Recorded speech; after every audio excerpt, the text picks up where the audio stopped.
fight. We don't have to kill. Everybody in the whole wide world really just needs to chill. No, we don't have to fuss, no, we don't have to fight.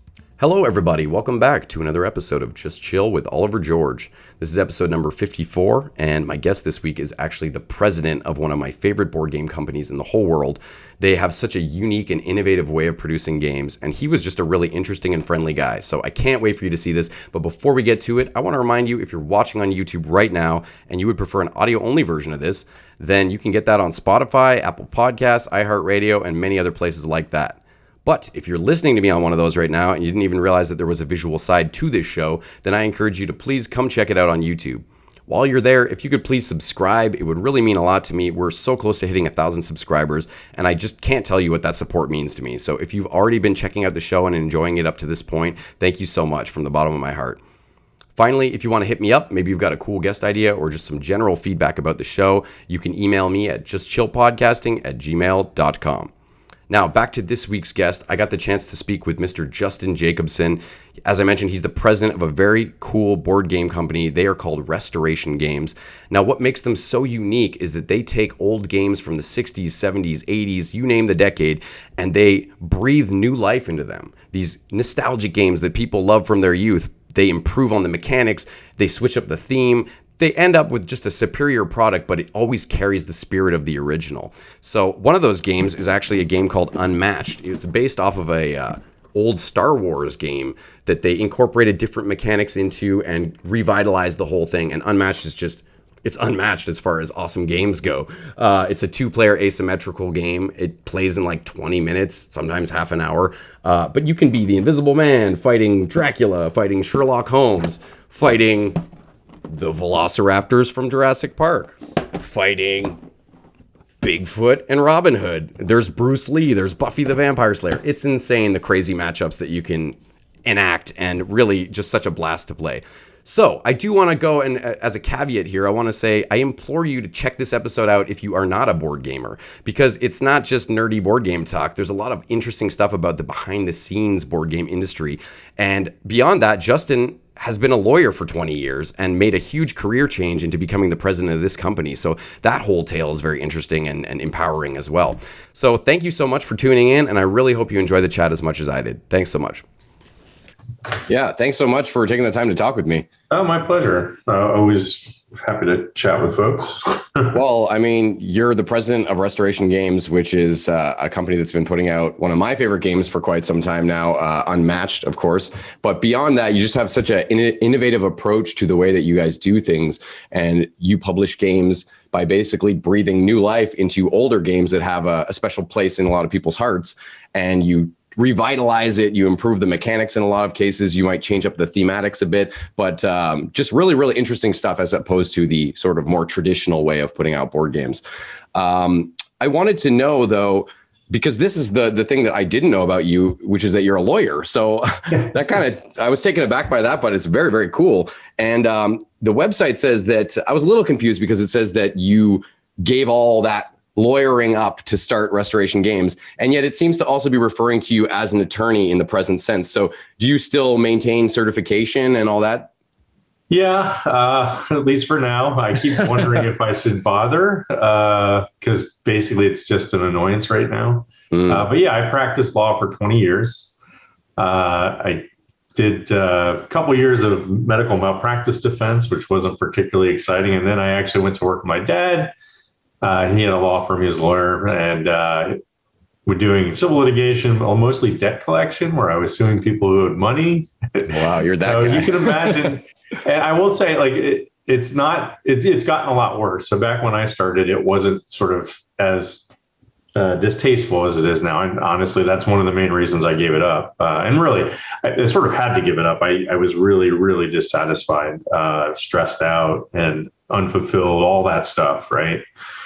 But I had taken over my dad's. I was just going to say, I can only imagine that pivoting from that career to running a game company is such a almost polar opposites, it would seem. Yeah, I mean, if you imagine, like, if I'm not like super spiritual person, but if you imagine if like your soul is a vessel, right? You go from completely empty to just overflowing. Oh, that's amazing. That's great to hear. Yeah, I mean, and I get people thanking me for playing games with their kids and having fun with friends, and just I'm bringing joy to the world instead of mitigating bad things. And so, like I said, it's not quite as the practice has changed quite a bit in that area in terms of the practice of law. It was really much more about solving problems back when I started. Like, people owed money and we would work things out and get stuff sorted out, let people turn their, lives around and whatnot. And it's become much more not that.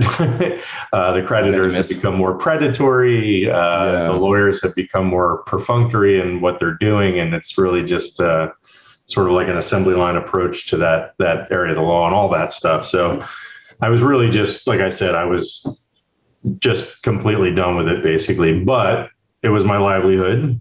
I had taken over the practice from my dad. That was, it was like essentially an heirloom, a family heirloom, if you will, this law firm. Oh, definitely. But I went to lunch with a couple of my friends from high school, and we were talking about stuff, and I was talking about games, and I just sort of had this weird idea about, republishing a game that had been out of print from so long ago, because Kickstarter had just taken off. So it seemed like it was doable.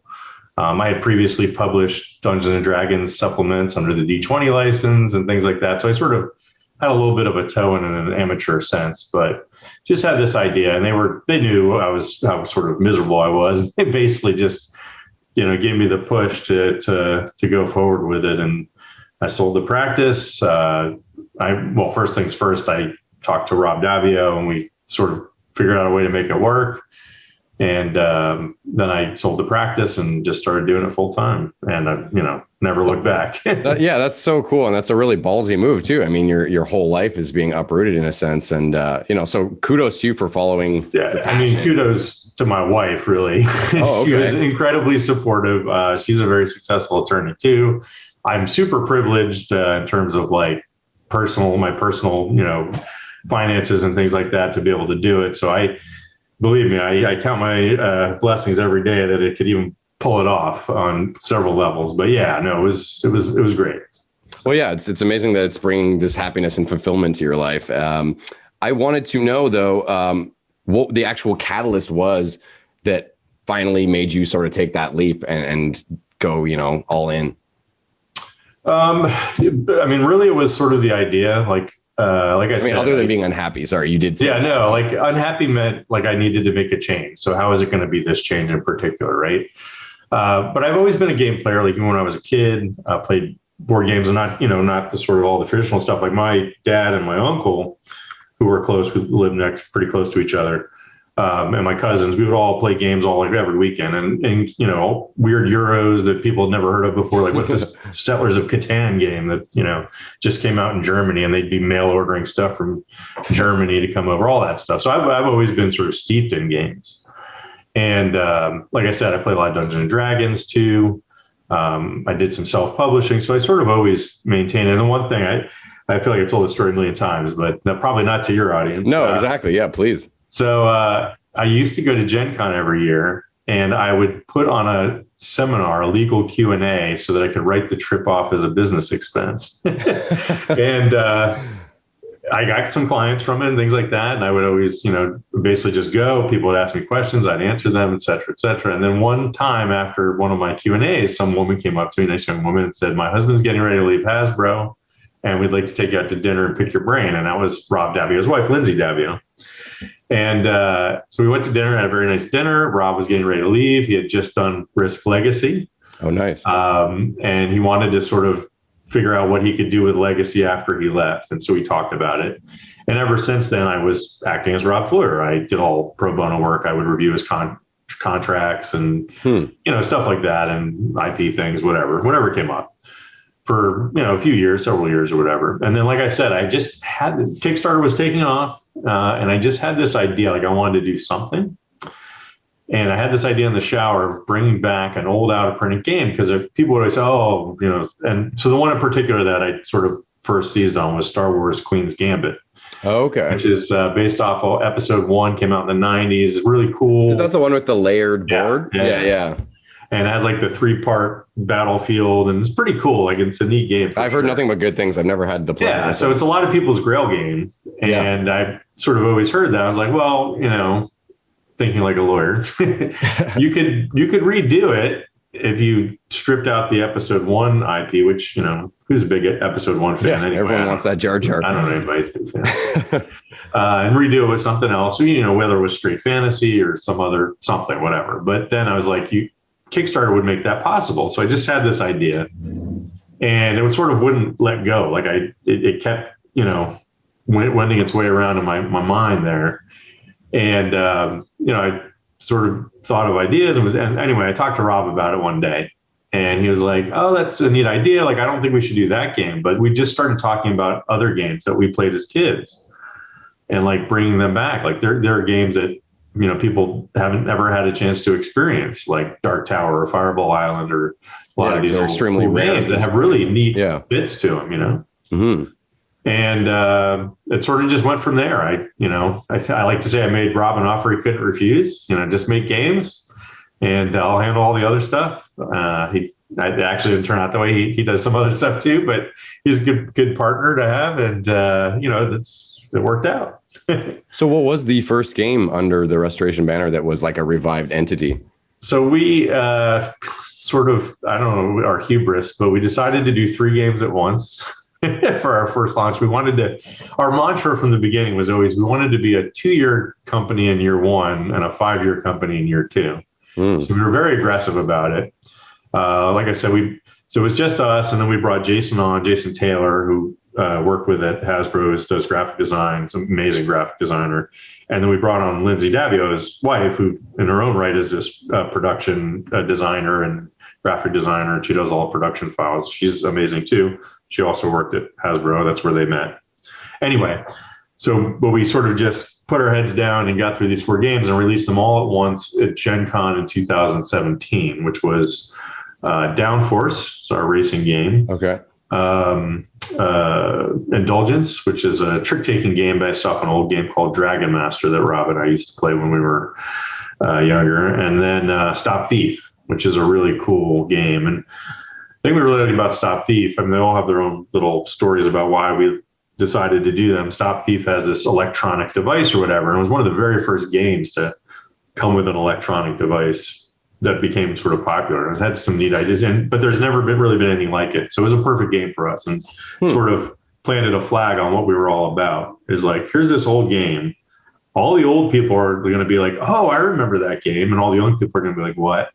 But when they play it, it's still got a cool hook. And so definitely. When it came out and we had that success at Gen Con was a huge hit for us. We sort of knew that there was really something there, and that was going to work. Wow. Yeah. Honestly, I was wondering that because I started looking up a lot of the games that you just mentioned, and I was not sure if those were original things that you had come up with completely, not based off of anything. But so we only do old games.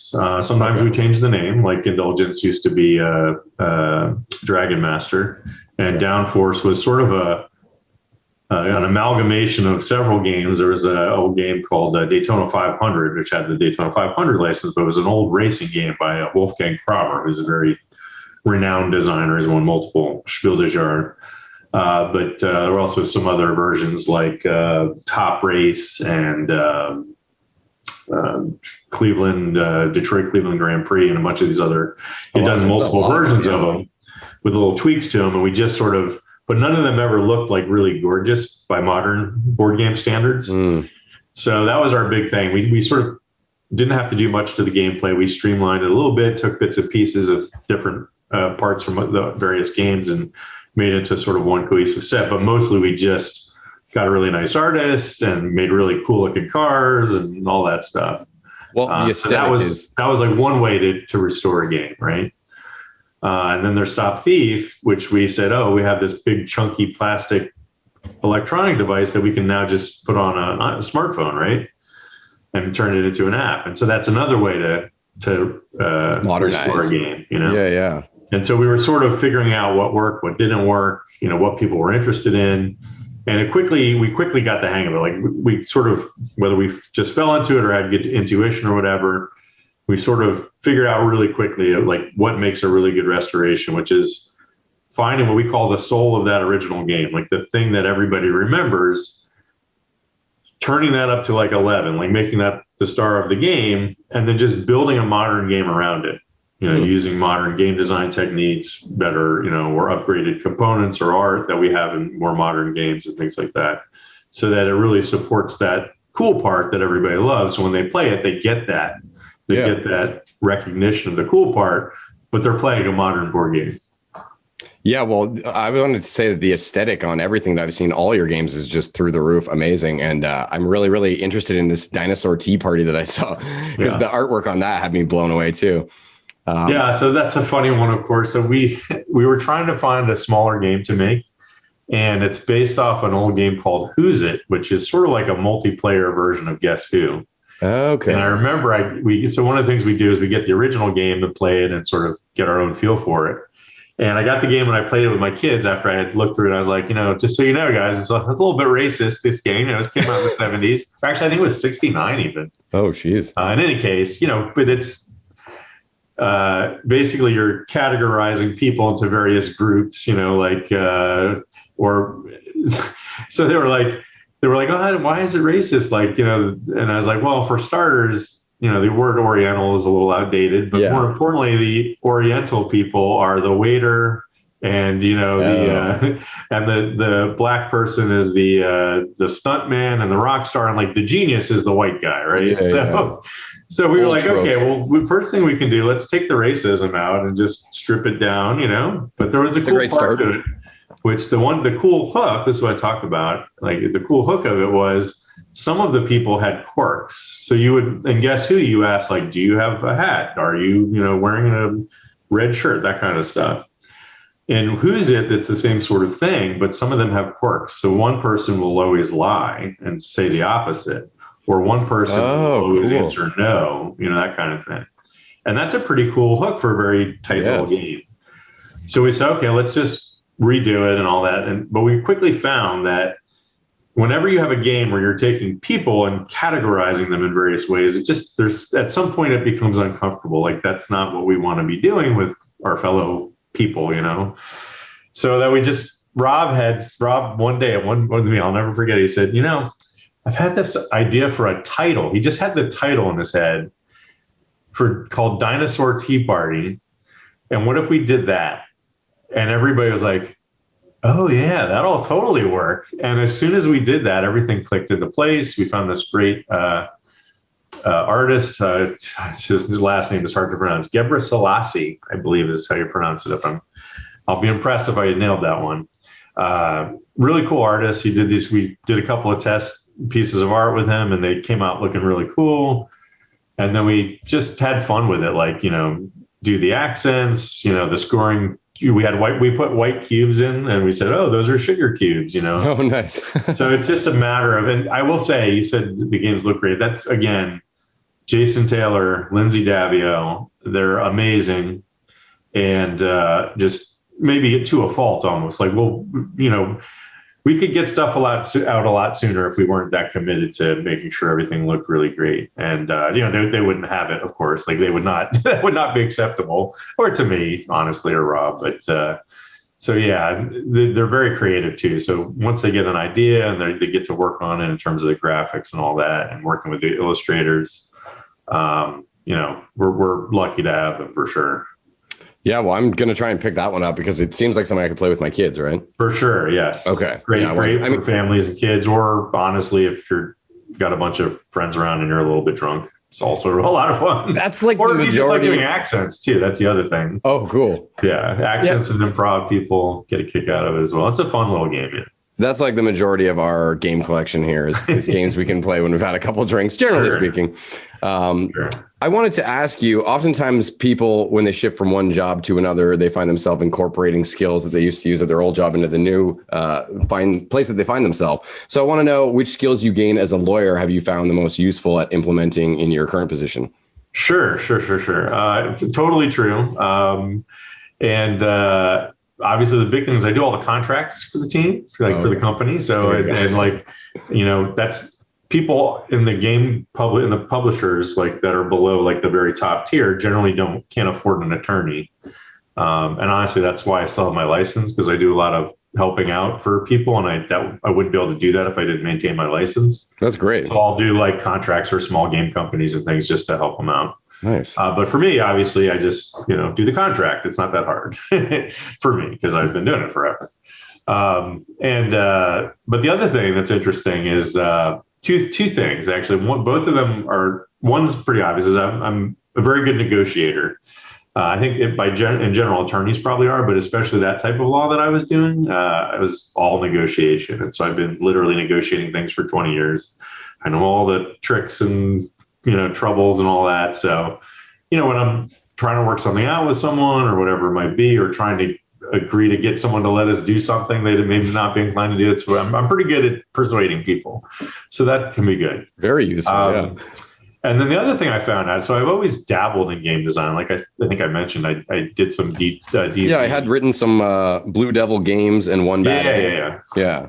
So I dabbled in a little bit of that. And what I found is that I think it's because I did so much contract work, and also as an attorney, you're constantly like analyzing statutes and things like that to find exceptions or case law to say, oh, this case should apply or shouldn't apply. There's something about that process that really is pretty analogous to what I've come to find out is called exception-based design. So something like Magic the Gathering or whatever, where you have this core set of rules, but where the game mechanics really are is in breaking those rules or making exceptions. Yes, right? yes. So I'm particularly good, relative to the other stuff I'm not very good at. Like when we were working on a game like Dark Tower, like, oh, we need treasures, what kind of effects can we put on these treasure cards? I'm like, oh, this exception, and I can sort of iterate some of that. That's something I'm pretty good at.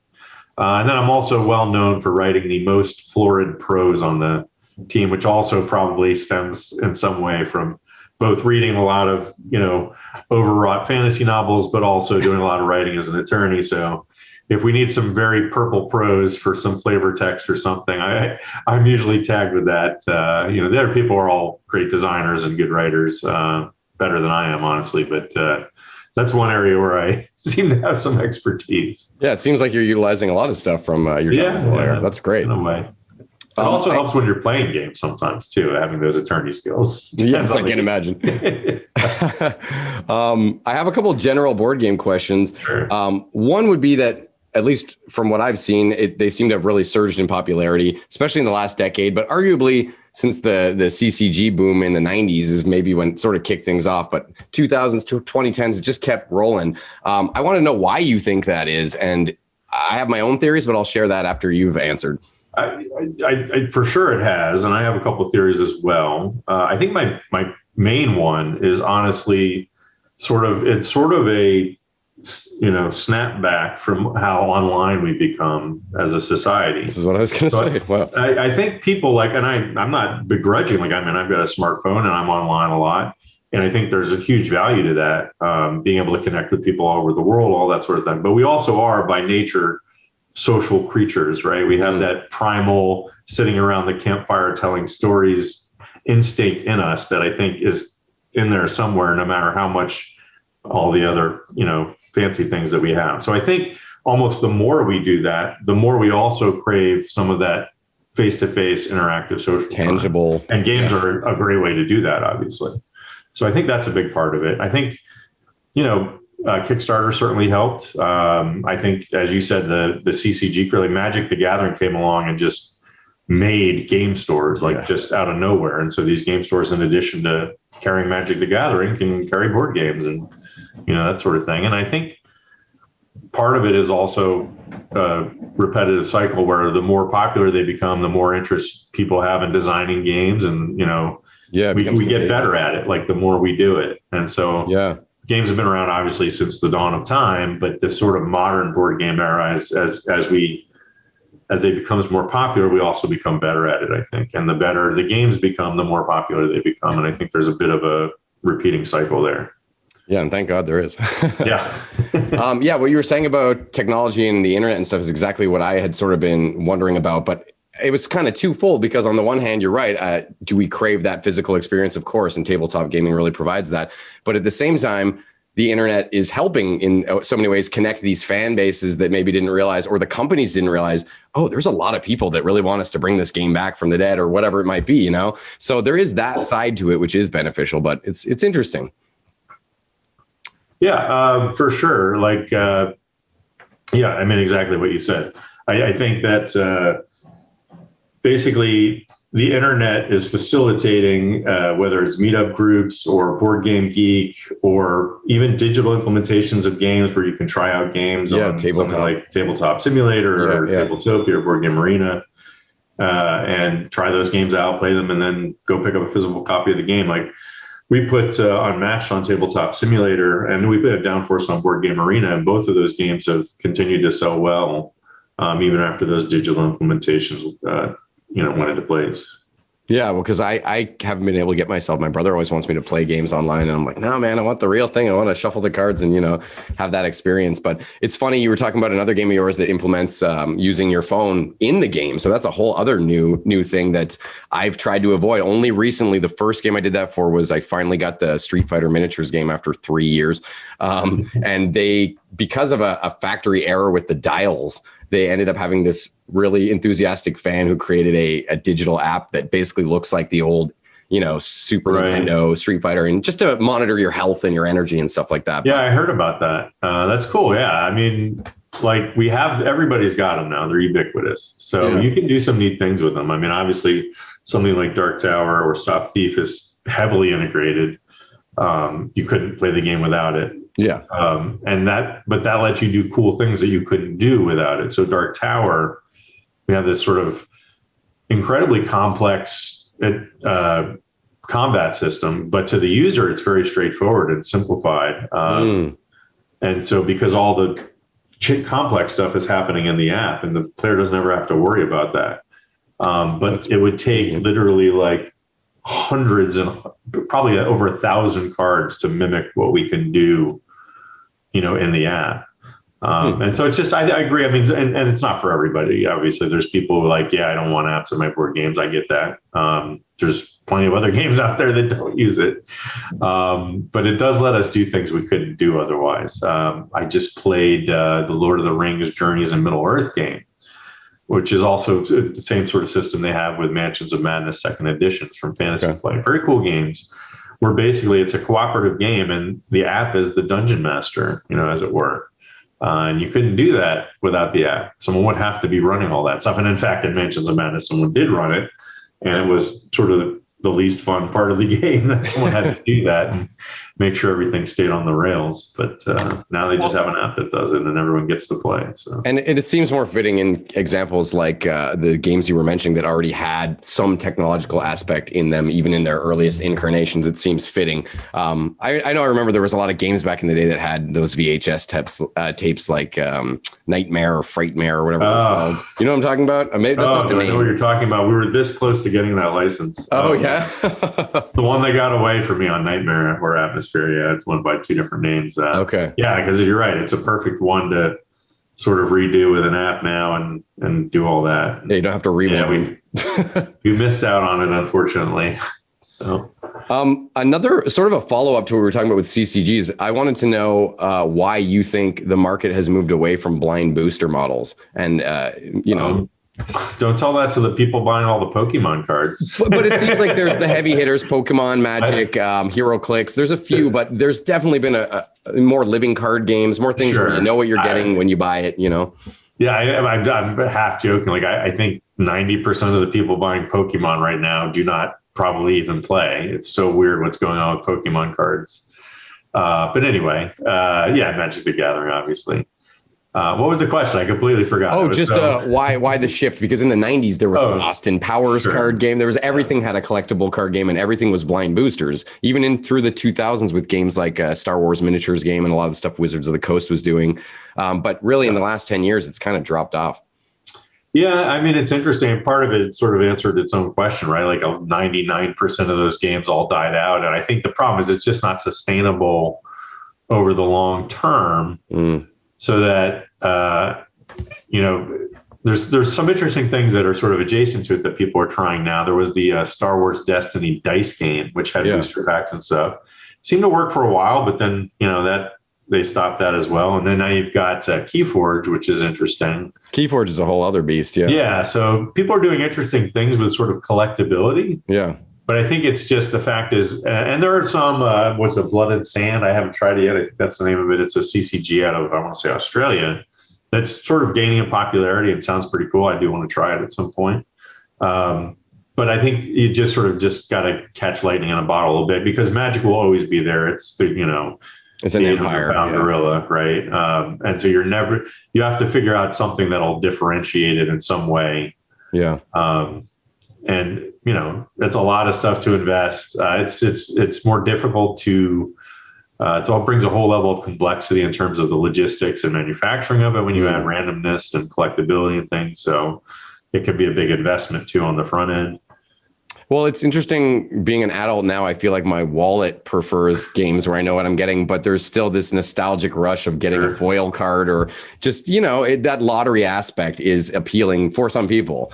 And I'm surprised that it's dropped off as hard as it has, because I know that, like, let's take Marvel, for example. They've got Marvel Champions, I think is the one. And then they've got Crisis Protocol, and they've got Marvel United and all these things. But I'm always wondering, where is the current Magic style collectible Marvel game? There hasn't been one since Versus, and I think that died out in 2008 or something. That was another one. Love that game. Oh, Overpower was my jam when I was a kid, but I'm familiar with that one as well. So we've actually toyed with the idea of going back and looking at some of these old CCGs, and whether or not, I don't think we would do it as a collectible thing, but I think you could do some fun stuff where, even if you did it essentially as a living card game, which, we wouldn't call it that, but, where it was sort of self-contained, you could do some fun stuff where you put preset booster packs in the game. So that you're still, I think part of it is it's like unwrapping a gift, and you don't know what's in it. Right.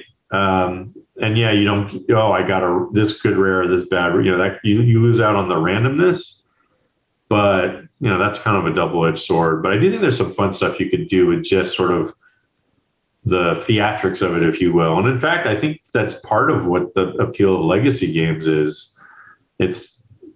Rob's talked about, there's really two parts of it, right? The game changes over time, whether you're writing on the board, tearing up cards, whatever it might be.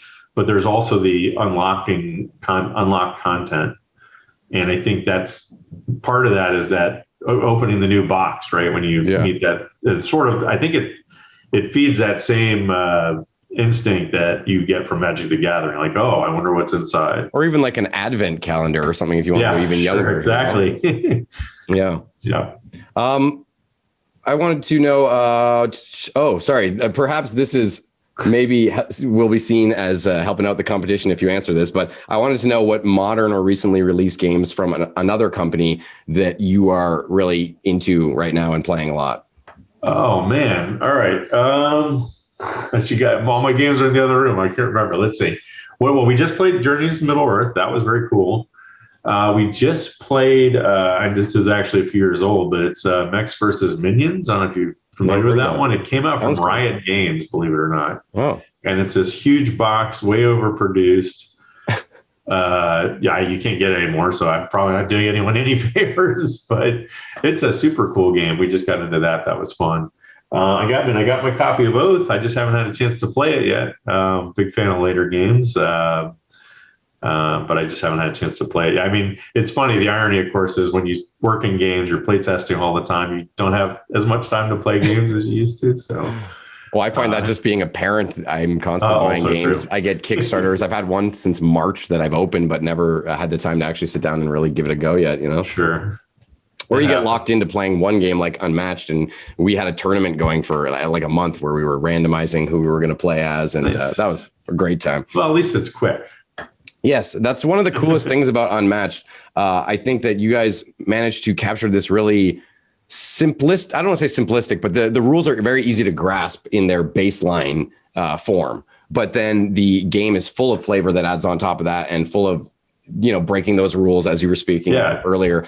And then the theme is just probably what initially sucked me in. I've always been a fan of games like Heroescape, where it's like samurais fighting knights, fighting dragons all over the place thematically. So I've fallen in love with that game for sure. Speaking of Unmatched, though, it was revamped from Star Wars Epic Duels. And you incorporated a couple other things. I believe the range system was from something else. Yeah, a game called Tannhauser, which was a miniatures combat game from Fantasy Flight back in the day. It had sort of that circle and line zone thing, colored circles and lines that create zones for range combat. So it's funny, that's something Sam Healy, who used to be with the Dice Tower, would say all the time. He would say, "Oh, someone should bring this back." And obviously he said it so many times, it stuck in my head. We were, when we went to go streamline. So one of the quirks of Star Wars Epic Duels was always this ranged combat was always wonky, where it was on a regular grid map and you literally had to trace a straight line to your opponent to shoot them, so that if you were moved one space to the left, all of a sudden you disappeared. Where did they go? So we knew we had to do something with the range system, and was, like I said, it was wobbling around in there, and then it worked because we wanted to have a quick, streamlined, simple to play. And as you point out, it's a perfect example of exception-based design, where the core rules are really simple, and all the complexity and vibrancy of the game lives in those asymmetrical decks, right? Yes. The hero power and the cards and all that stuff. And working with great designers, it really has come out nicely. It's fun to work on. When we do a new set, we literally sort of call dibs on which decks we get to design. Nice. So it's a lot of fun. Yeah. Yeah. Speaking of Epic Duels, I had it for a while. I ended up selling my copy because of some of the things you were mentioning. There were holes to me that I didn't enjoy, but I believe you rolled a dice for movement in that, didn't you? Or a die? Yeah. Yep, that was another thing we changed. We needed that, and a little bit of the action system. What's that? It could be kind of lame. I remember feeling like you roll a 1 and all of a sudden it turns kind of that's bogus. For us, that's sort of classic, right? Every game used roll and move back before 2000, or that was 2002, but certainly before modern board games, it was roll a die and see how many spaces you can move. Yeah. And as you say, if you're rolling ones all night, you're not going to have a very good time.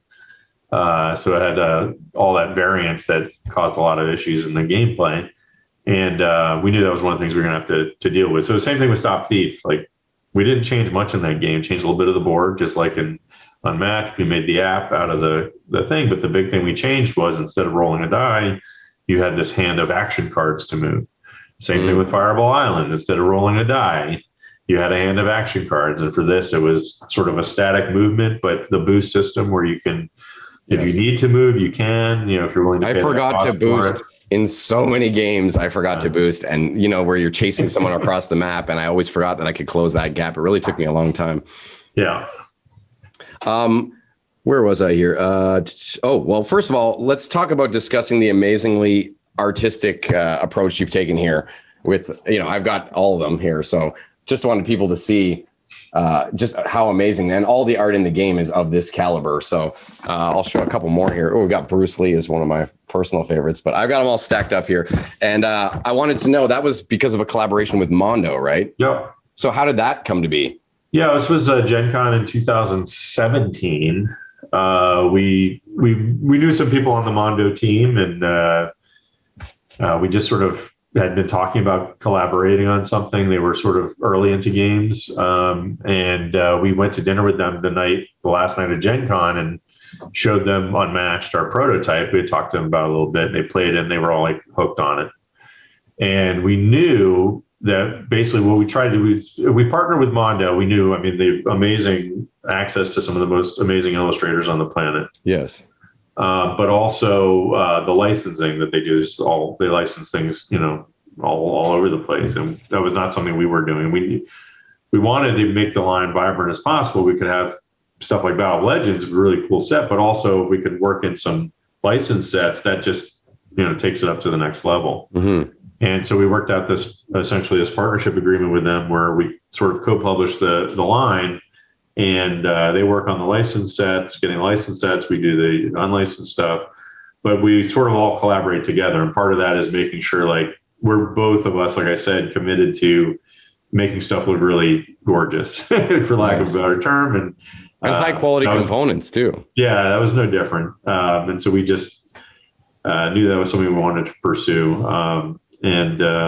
Yeah, I mean, it's the saying I said when we first started working on it is like, every card is a poster and every deck is a gallery, right? Like the art should be front and center. Yeah. And they did that. We started with Oliver Barrett, who's an amazing artist.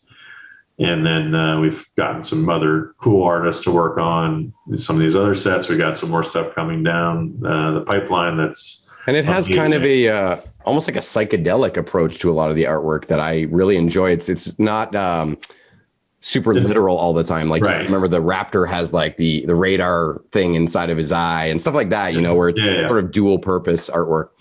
Yeah, so a lot of game art is very representational, right? Like it's very literal. It's a card of an elf. It looks like an elf and making great art, but it's very literal.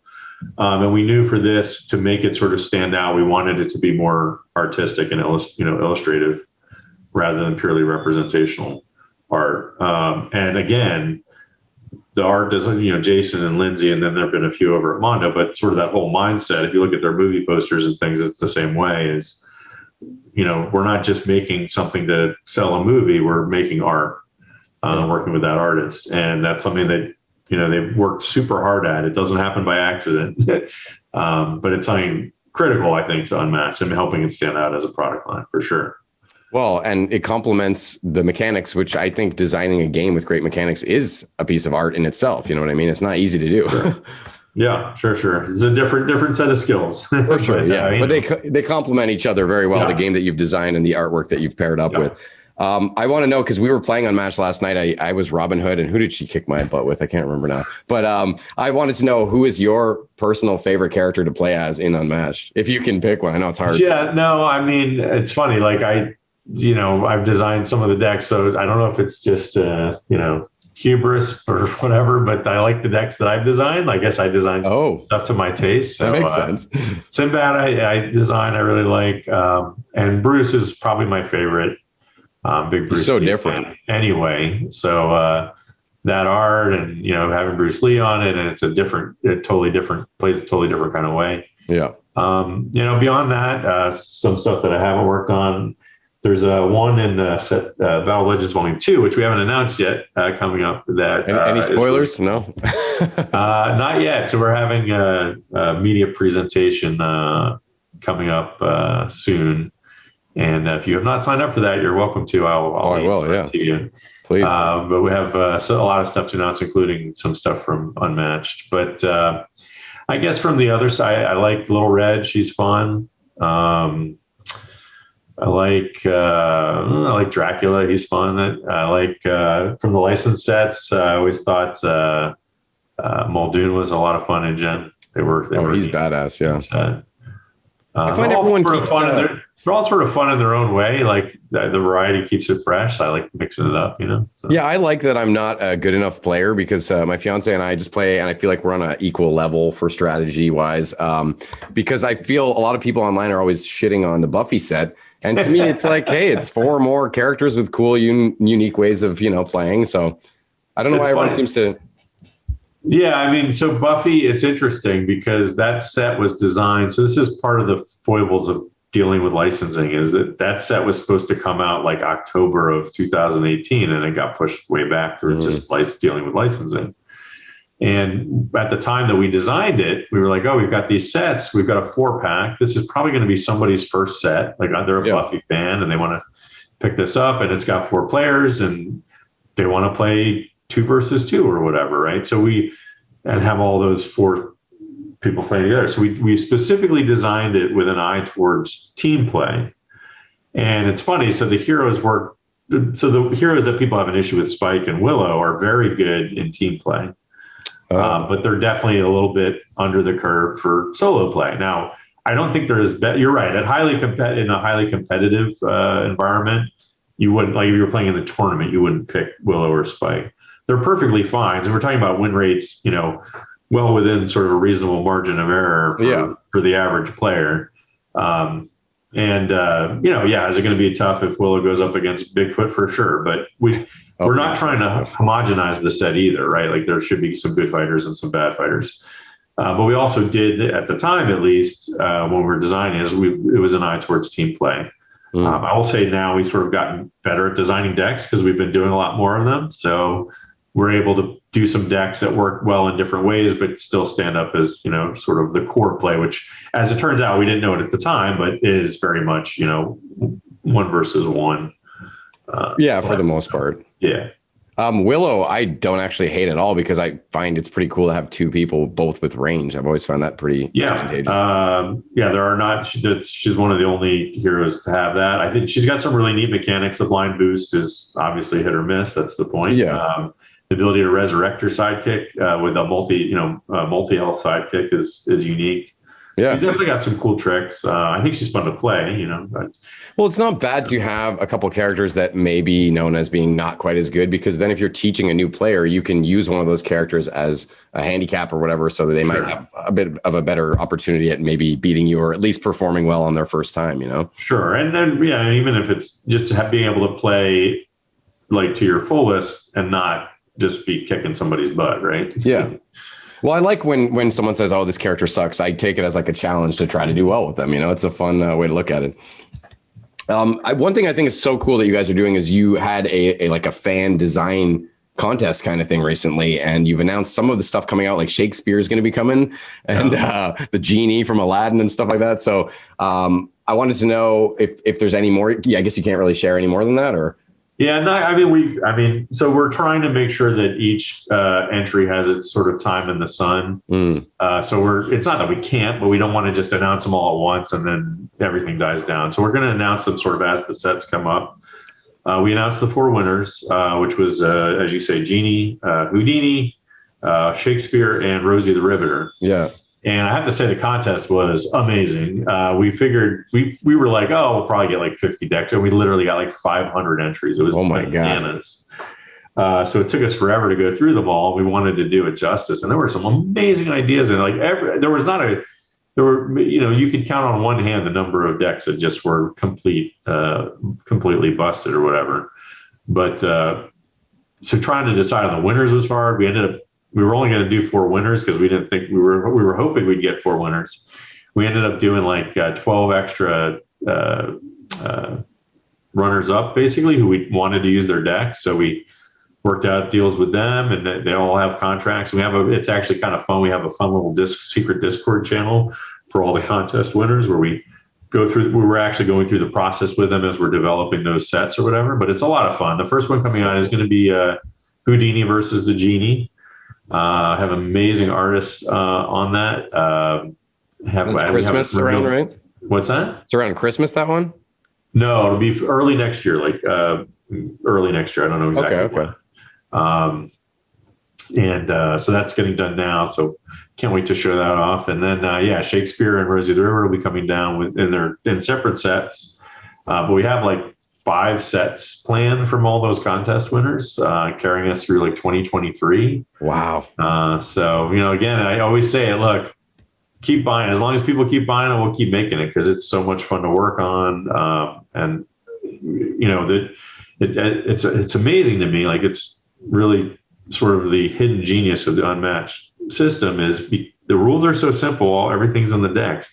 And yet we are able to just keep coming up with new deck ideas that really change and even pushing the envelope. And we've got a deck coming out that uses a custom die, Oh, really? All sorts of weird little mechanics that got lots of stuff planned for it. It's doing very well for us. We're excited. So we want to keep making stuff for it. And well, and I mean, going back to what we were talking about earlier, and you switching careers completely, it must be so gnarly now to be like, oh yeah, I've got Marvel sets coming out and all these amazing IPs under your umbrella. Like, you must just be proud of yourself. This is no lie. It's a ton of fun. I'm not gonna lie. And Marvel, that's all coming out this summer, or some of it? No, I mean, so COVID's just knocked everything for a loop. And it's funny, it didn't seem like it. So on the one hand, people were really into buying games, and so that sort of didn't seem like it was going to be as bad as possible. But it's really been on the development and logistics side, like manufacturing and ocean freight and ports and all that stuff. The boat gone stuck bananas. in the canal. Yeah, exactly. So everything, almost literally everything we've worked on has gotten sort of delayed from where we planned on doing it. I don't know the specific dates yet. I know the first 2 sets are close, like we're getting there, and then the next 2 sets are wrapping up and getting ready to go into that. But and Deadpool is going to be like the Deadpool actually will be shipping like next week, I think. So no way, I got one of that. That one sort of beat a lot of the bumps. Is it? Wait, you mean it's shipping from you guys to buyers, or shipping from Mondo to buyers? Yeah. Oh, is it on Restoration's website or no? No, it was a special pre-order. For Mondo. And we haven't put that one on our site. At some point we might, we'll see. Because I started going to you guys during the beginning of the pandemic, especially. I'm in Canada, so normally I go to my local game store, but it was just faster to get it from you guys directly. Even from the States, I was Appreciate still getting it. Yeah, we also have a $10 shipping to Canada no matter what you buy. So we like to try. I mean, I feel like Canadians keep getting screwed on shipping, so we eat a lot of that. I mean, honestly, we honestly probably lose money on some orders, but it's all right. I mean, it's fine. That's how you build it. Canadians want to get our games. I'll make it happen. Nice. That's a great attitude to have. You can tell that you really love doing this and you're not just doing it to make money, I mean, like I said, it beats practicing law by a mile. So collecting debt. Yeah. I know we've already been talking about Unmatched a lot, but I did amass some fan questions from the Unmatched community on Facebook. So I wanted to try to get a couple of these in here. John Benton is curious if Restoration, you kind of touched on this actually. Yeah, he was curious if you had a final number of fighters in mind, or if you'll just keep producing them as long as there's demand. But I guess we have toyed with the idea of doing like X number of fighters, and at some point revealing like this is going to be the last one. Now it would be a big number, but then we quickly realized that how much stuff we have in the pipeline, it was probably going to come sooner than we really wanted it to. And like I said, we're enjoying it. People are interested in it. We haven't what we don't want to do is drive into the ground, and that's not something we're going to do. Yeah. So if we feel like creatively it's just out of juice, we'll figure something out and do something, but we're not there yet. So, and when you've got an army of people designing custom decks online too, I mean, there's a bevy of choices there to be inspired by.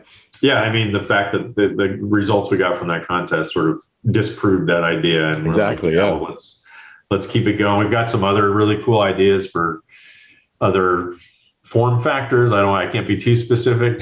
Other things, sort of adjacent things coming down. That'll be really cool. Oh, you already piqued my interest with the die rolling in a deck. I'm wondering who that's for. But Michael Ray wants to know if there are currently any plans to release a cryptid box with the Mothman, Jersey Devil, Wendigo, Chupacabra, that sort of thing. I guess you can't really divulge. You could give us one of these. Okay, we'll move on from that one. Mike Vincent Cormier asks, I guess I'll say this, that Sure. He's not the first to request it. It is a popular request. Okay, so it's bouncing around in your guys' heads at least. How challenging has it been to secure so many different IP rights and have all of them fall under the Unmatched banner? There's further questions to sort of go along with that. Have there been any specific hurdles and demands made from a company in order to have their character included? And were there any characters that you can speak of that were specifically not able to be created because of such issues? Yeah, so, so first of all, that's what Mondo's here for. Like, that's their jam. They're really good at it. Tim Weish worked there for most of the time we were there. He just recently moved to Dark Horse Comics. And they have someone else taking over his role now at Mondo. But they're really good at it. And one of the things that I think helps is that we, as you mentioned, people noted, we treat the IP right. Like, it's gorgeous. It's high quality components, all that stuff. So, I mean, literally, I think the Marvel came about because they had the Jurassic Park set on display out at Comic-Con one year, and the Marvel person saw it and was like, oh yeah, we're into that. Let's, so that helps, right? There have definitely been some IPs that we floated, and Tim was usually like, yeah, we can't do that. They're impossible to deal with. Wouldn't be so much. So generally speaking, we haven't had an issue where anyone didn't want to be in an Unmatched because there are other sets. we generally have a restriction that we sort of can't cross promote. Like we couldn't have an ad that had the Jurassic Park set next to the Marvel set, that kind of thing. That's fair, yeah. But other than that, it really hasn't been much of an issue. Now, licensing in general has always got some hiccups. Like I mentioned, Buffy had some hurdles because that was right when 20th Century Fox got bought out by Disney. So there was also a whole big turnover that we had to deal with. Sometimes there's likeness issues. So we have a Jurassic Park set that's T-Rex versus Sattler and Yes. Malcolm. And that art looks like those actors. So, there's an extra level of licensing that needs to go on there. So occasionally there's bumps in the road like that, but it's, it hasn't been that bad. And like I said, that's why we have Mondo as part of the team. Because I remember hearing a rumor. I used to play HeroClix for quite some time, and there was a rumor that Spawn was never made because Todd McFarlane didn't want him on the same board as like Marvel and DC characters, and that he wanted it to have real cape and all that jazz. So, but I believe it. I mean, there are definitely things like that. Like I said, there's some sets that we sort of toyed with and maybe even made some approaches on, and we're like, yeah, they're not going to fly. But there's so many ideas and so many IPs. I mean, I get every day. I get people like, oh, you should do this every day, and it's great. I love it. And usually my response is, you're not the first to request it. And usually there's hundreds of different ones. Like there's no shortages of IPs that we'd be thrilled to work with. And we have more stuff coming down other than Marvel. And we'll continue, like I said, as long as people keep buying it, we'll continue to do it. And the longer we do it, the more likely it is we'll do the IP that interests you. Yeah, well, I've got a couple in my head rattling around. Like Gremlins would be amazing, like a five of them or something that works sort of like the Raptors, but a little bit weaker, something like that. But the Marvel stuff I'm really excited for, because games like Marvel Champions, I've seen them using artwork that I've seen before on Google, and they're kind of just repurposing it. But with you guys, I know it's going to be all new and all beautiful. So that's a really exciting thing. Yeah, Marvel has been great to work on. Obviously, it's sort of a dream IP. It's been a lot of fun. We started off, we got a big list of like, here's all the heroes we can choose from. And we just, spent hours like trying to pick out sets and, that went together and thematically, but were different enough, that sort of thing. And then to get some of these artists associated, like we, Oliver Barrett did the Hell's Kitchen set, and he's got that unique style, like Bruce Lee and Battle of Legends. It looks amazing. And then we got somebody else for Redemption Row, and somebody else for Teen Spirit that's coming on, and somebody else for King Country. So they're all different, just like comic books, right? Like it's really cool, and the artists have really sort of taken to it. I think it's something they sort of find it fun to also, because they're fans too, right? Yeah, definitely. Like Heather Vaughn did the Teen Spirit set, and it just looks so cool. Like, as you don't see some of these heroes represented that way in a sort of a traditional comic book, and it's a really neat combination of that unmatched style art with a traditional IP, a popular IP like Marvel. Like you say, it doesn't look like other Marvel products. Definitely. Now, if you go onto Mondo's website and look at like Marvel movie posters and stuff, that's what you're in for, but a whole deck of them. Yeah, that's a really great way to describe it. I know that when Squirrel Girl comes out, my fiance, that's probably all she's ever going to play now. She's a lot of fun. They're all great, but she's a lot of fun. I think I just said the other day, so it's funny, there's kind of a running joke about how we design our decks, and sort of a quirky way I come up with the card names first and then sort of figure out what they're going to do, and everybody sort of pokes a little fun at me. It's a weird way to do it, but it works for me. And so as someone who really appreciates card names in particular, Squirrel Girl has got the best card names maybe in the whole product line. Honestly, they're great. So well, she's always been that character that could beat Doctor Doom or Galactus with some weird fluke that was always off panel. And a good quip too. Yeah. Oh man, I'm so excited for that. You already touched on some of the trademark IP stuff, but Mato Filipovic, I believe I said that right, mentions that he thought he'd heard. Oh no, we already talked about that. My bad. He wants to know the obstacles that you guys have to overcome when you're trying to deal with trademarked game mechanics as opposed to just the IPs, but when you're, taking something. Right. Well, so that's the interesting thing about games, and sort of one of the whole ideas behind the company is that game mechanics aren't really protectable. So there's things that we could do. We could do almost any game we wanted, and people have done that. There was a famous case that came out a few years famous. You know what I mean? Where a Chinese company, I think, made a sort of a rethemed version of Bang, sort of very popular card game. Just completely the mechanics are identical. It's just rethemed. Oh, wow. And Giacchi. I forget how to pronounce their name. Anyway, the company that makes Bang sued them and lost.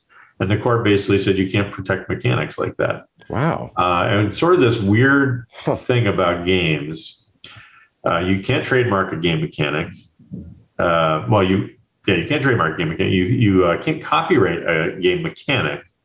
You can copyright the rules, but then just rewrite the rules in different order. That's so backwards. What you can do is, if you want to really do it, is a patent. You can get a patent, but patents are expensive. Mm-hmm. They don't last very long compared to copyright and trademark. And you never know, and they're expensive to get, so that you don't know if it's really going to be worth it. So no one really bothers. So one of the things when we started the company, Rob being a game designer, obviously it was like, regardless of what we're legally required to do, we will always go to the original designer, at a minimum get their blessing, but usually compensate them, even if we don't have to. That's awesome. Just because it's the right thing to do, right? Nice. And it's goodwill. It's just sort of goodwill for, working with them in the future and all that stuff, and getting their insight and whatever it might be. So it's just, for us, it's a good policy. I love hearing that you do business with integrity.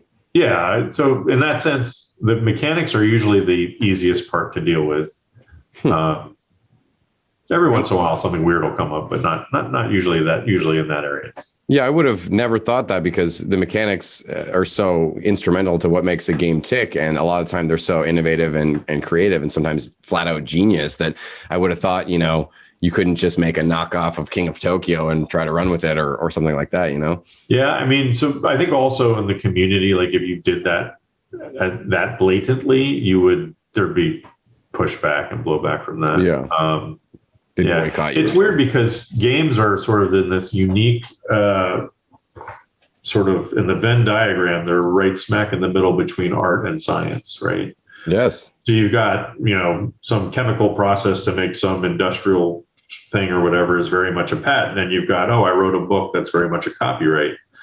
Whereas a game is like a little bit art and a little bit science. The math's got to work out, it's got to be balanced and all that, but it's creative process. It's a very unique thing. I think it's closest to, honestly, is cooking. That's a great example. It's one of these same interesting things about cooking is you can't trademark or patent or copyright a recipe. And so cookbook, you could totally copy someone's recipe for something and make it.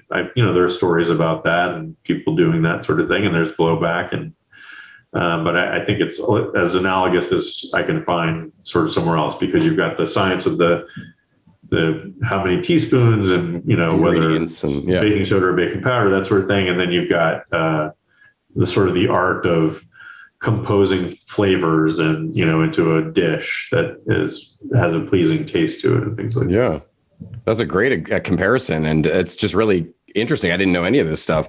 I have another question this is Scott Shippert. He wants to know, how do you balance your focus between so many games and projects? Do you have Unmatched days and then Dark Tower days, or is it just a blur of different projects every day? So first of all, we manage it by having Suzanne on the team. She's our project manager, and she's great. She herds the cats. But we have regular team meetings. We're actually off this week. Rob and I decided the team needed a break, so gave everybody the week off basically. But usually we have meetings every Monday, Wednesday, Friday, and we go through all of our items. All of our games, projects, conventions, logistics, whatever needs to be discussed. We have a Slack that we, use that We manage all these sort of individual projects. For Dark Tower, we have a separate, we're using a sprint system where we have meetings, 3 meetings every 2 weeks, basically, with the whole rest of the team. That's a whole other deal. We got, we've had like 20 other people. Right now there's about 3 or 4 other people outside of restoration working on Dark Tower as well. Oh, cool. Engineers and our app developer and all this stuff. And so we have regular meetings with them too. It's on the one hand, it's challenging. On the other hand, it's, again, still not as bad as running a law firm. Yeah, it sounds like a blast. For to be me, honest. it's kind of a walk in the park, but oh man, I enjoy it. I'm actually annoyed with the week off because I miss everybody. So. Oh man, that's so nice. It's so awesome to hear you have such a great community spirit with your place of work. That's so not the case in a lot of people's place of work. It's a great team. I really love everybody on the team. It's amazing. Yeah, I'm really dying to try Fireball Island because I never played the original as a kid, but I do vaguely remember the concept. And that's one I'm going to have to pick up still. It just seemed like it was huge, though. It is huge. So this literally just came out today. Oh, really? So we have actually worked out a development arrangement with Goliath Games. They're a big mass market game publisher. They sell to all the big box stores. So we developed a sort of a new version of Fireball Island cool. that will be coming out shortly, available in Target. And it's a little bit smaller. It's a little bit more streamlined. It's and cheaper than the other one because of that. And then, interestingly, literally right now, you can get, this was a whole quirky thing that happened. The old Fireball Island that we did, Curse of Vul-Kar, is actually in Target now in some stores for like $30. Oh, man, we don't have Target here. So if you get lucky and catch one, good for you. Not in Walmart. But then the new version will show up there very soon. Again, COVID. So yeah, well, would it come to Walmart though, or no? Because I don't have Target up here in Canada. Oh, that's right. We had it for a while, and it really shit the bed, and they got rid of it pretty quickly. Yeah. Oh, well, either way, maybe can I still buy it from your website though? We don't have it anymore. So no, I don't think so. I think we just took it off. Yeah. That'd be a monster to ship from the States too, I assume. Well, again, $10 shipping. I feel like I'd be taking advantage of you. Fireball Island was one we didn't do so well on. We sold a lot of Fireball Island to Canada. But it's our, whatever. It's fine. Yeah, but that's how you get loyal customers coming back, So. One last guy asked, James Vining, he said, when are we getting a Crossbows and Catapults remake? Which I thought, okay, another one of these coffee sips. All right. I think I can read between the lines here. Again, finally. So it's funny. When we started the company, we put up this little thing right at the top. You can top of our website where you can suggest a game for us to bring back. Yes. And it's been going for 5 years, and we've literally gotten thousands of responses, which is great. I love to see them because we also have a little box for Tell Us Why, and those are always fun to read. So the big one, the big three, there was the big three, which was Dark Tower, Fireball Island, and Hero Quest. And we were also this close to getting Hero Quest, and we just missed it. And then Hasbro brought it back. So that's cool that it's coming back, but not from us. And then right under that, tier 2 is Crossbows and Catapults, Thunder Road, Omega Virus, maybe 1 or 2 others I'm not thinking of. Very popular, not quite bananas like the other ones, but very popular. So those are definitely, like I said, those are ones we'd love to take a crack at those, and down the road, you never know. We'll see. That's wishful thinking. It sounds good though. Yeah. Well, cool, man. The one thing I was going to say is with Unmatched, it seems like Star Wars Unmatched has to come at some point just to kind of come full circle with the epic duels and everything. But I guess. Again, yes, that'd be super cool. I don't know. We don't have any immediate plans to do it. Down the road, who knows? I would love to do it. But again, like I said, there's a million IPs. I think cool people got hopeful when they saw the Marvel stuff because they're like, oh, well, it's all under Disney's sort of, I understand. Believe me, I get it. You've heard the same thing in house. They're like, does this mean we might be able to work on Star Wars? I don't know. We'll see. I think part of it is I don't even know, honestly, right now. It's not something we honestly have even looked at yet. I think a big issue is whether or not it's even doable because Fantasy Flight has the Legion Star Wars Legion yeah. game. It's a miniatures. Yeah. It's not, it's not scrimmage level. It's a much bigger game than that. But I don't even know if it's, like I said, I don't even know if it's possible right now. So, well, I'm going to hold out hope. Down the road, you never know. I'll hold out hope for the Mandalorian with sidekick Baby Yoda. Yeah, there you go. I feel like that would sell like hotcakes. Sure.